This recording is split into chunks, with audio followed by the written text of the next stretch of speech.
Good morning mga idol. So for today's video, nga pala, susurprise natin siya.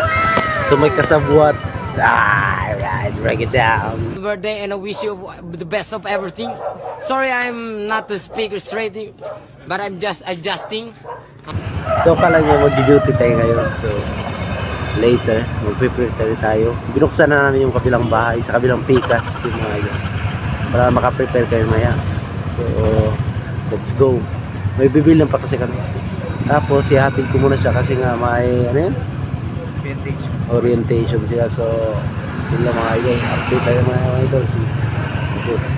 So ayan mga idol, kinatay na natin manok. Mag-isa lang tayo magkatay niyan kasi nga idol wala tayong alalay. So yan, pagkatapos nga natin katayin, so yan, binitawan ko na nga patay ng mga idol. So tayo natin, magpapakulo tayo ngayon ng mainit na tubig para matanggal agad yung mga balahibo.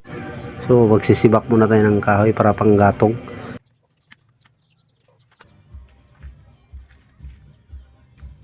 So hindi ko may pinatagal pa mga idol. So nandito na yung tubig natin.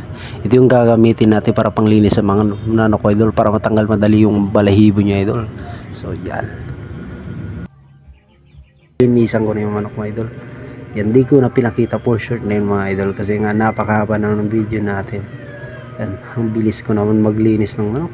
Kung ganito pa naman kadali maglinis ng manok, sigurado yung pagkagutom mo mawawala talaga kasi nga madalian ng mga idol.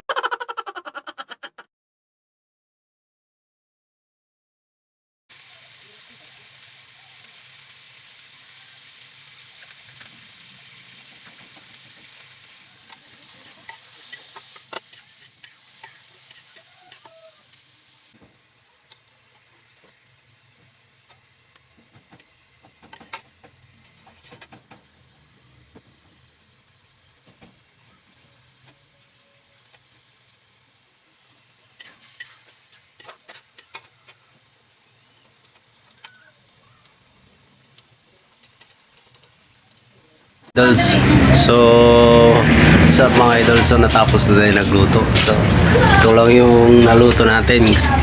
Ito lang yung sakto sa budget natin. At least may handa tayo. Pasalamat tayo sa Panginoon. So ito yung mga handa namin mga idol. Tingnan nyo po. So yan.